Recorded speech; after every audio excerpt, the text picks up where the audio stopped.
I don't know about you, but I love One Piece. And one of the main things that really got me attracted to it, besides the cool characters and the very cool world building, is actually its power system. Because not only it has different powers, with different scales and different use cases, there is a very unique power system which is the devil fruits. And today we're going to focus about devil fruits. Thank you for watching, leave a like and subscribe, and let's continue. So devil fruits are the main insane power, the thing that allows characters to go from very weak and useless to almost an OP and unbeatable, especially when we talk about Logia type fruits in the first part of the Grand Line. I think the first time we see a person touching a Logia fruit was Rayleigh back at Sabody when he blocked the kick from Kizaru. I might be wrong there, but you get the idea. Before the time skip, before the crew went into the second part of the Grand Line, the New World, Logia fruits were the really big thing. Now, as things have developed, Haki became a bit more powerful because you can defeat devil fruits with Haki, and some Haki users can be defeated by devil fruits. But let's not focus only about power and fightings and who can beat who. I think devil fruits have actually a role to play in the story of One Piece. There are many theories about how the ancient kingdom created the devil fruits, about how the Lunarians that came from the moon created the devil fruits, about how the devil fruits might be a power from the earth, and the earth is giving that power to the people so it protects themselves from alien invasions. There are a lot of theories, but one thing is certain is that it's not just about power, it's not just about me punch you and you can't punch me, because like we've seen with Luffy, his own fruit developed into something more, not only in terms of what it can actually do, but also the meaning, the symbology and mythology behind it that can inspire a lot of races into feeling better and finally fight against the world government. So, devil fruits are powerful, but here we're gonna focus on the story that can develop behind it. Because if the Asian kingdom developed the devil fruits, and they also got Nika that can literally change the world because of the power of imagination, we could assume that devil fruit's powers will be more important than Haki in the future, because Haki can help you win fights, but devil fruits can literally change the world. A very good example is how Punk Hazard was left after Aokiji and Aka Inu fought in there, because they had awakened devil fruit powers. The whole island is now fire and ice. And also, cheeky theory time, perhaps the previous user of the Gomu Gomu no Mi changed the shape and form and the essence of Long Ring Long Island, but that's for another video as well, just a wild theory for you guys to go dig, you know what I'm saying? But what's my point here? We're talking about devil fruits and how their power can develop into world-changing powers, right? But actually, I want to talk about one specific fruit, which is the Nika fruit, the fruit of Luffy. But why do I want to talk about it? Well, because let's think about it. Most devil fruits make crazy things.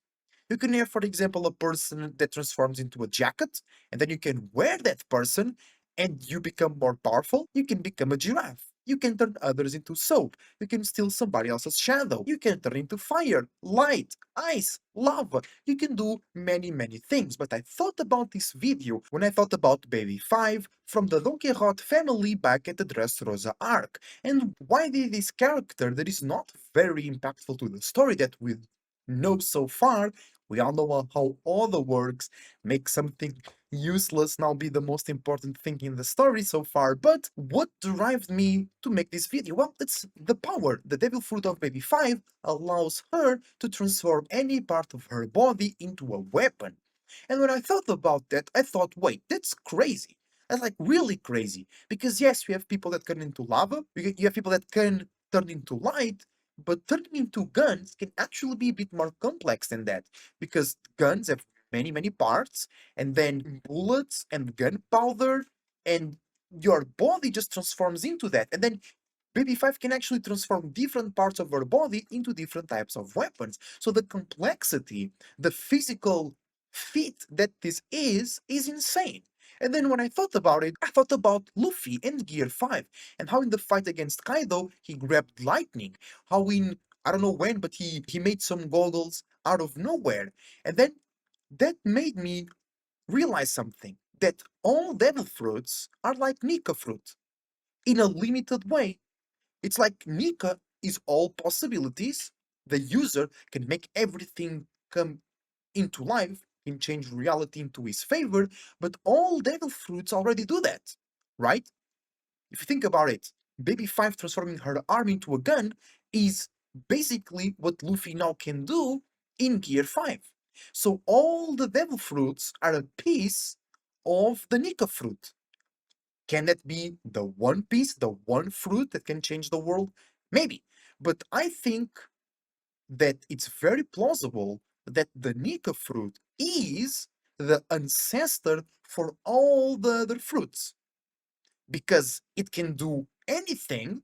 It can transform things, it can bring things into existence out of nowhere, just like other fruits can do, but in a specific range, in a limited notion. Now, if the Nika fruit was the fruit that created everything else, who created the Nika fruit in the first place, right? Well, I think that the best theory that we have so far is the little detail that Vegapunk gave us that the devil fruits come out of the wishes of people. So it will make a lot of sense that the wish to create anything, to make anything possible, created a fruit that then can create all the other fruits as well. And I think that will be a great way to not make the story fall too much into the ancient kingdom and super advancement and super technology and aliens from the moon because the power to wish something is inherent to every character, so it will not be depending too much in one faction and make the story too polarized. But that's not too important here. What's important in this video is the connection between a fruit able to change somebody's into lava or into a weapon and the Nika fruit that can literally do all of that in itself. So Luffy can in a way use all the powers from other fruits if you think about it. Luffy can steal somebody's shadow. Luffy can transform somebody into a demon as well. But actually that's a good point because Emu's power perhaps does not come from a devil fruit if you think about it. Perhaps there is some other type of power, the power of the beast, the power of the devil, and the Nika fruit, or devil fruits in general, were created in a way to combat that in itself, because there was that power from the devil, and then there was the power from the wishes, the power from imagination and liberation.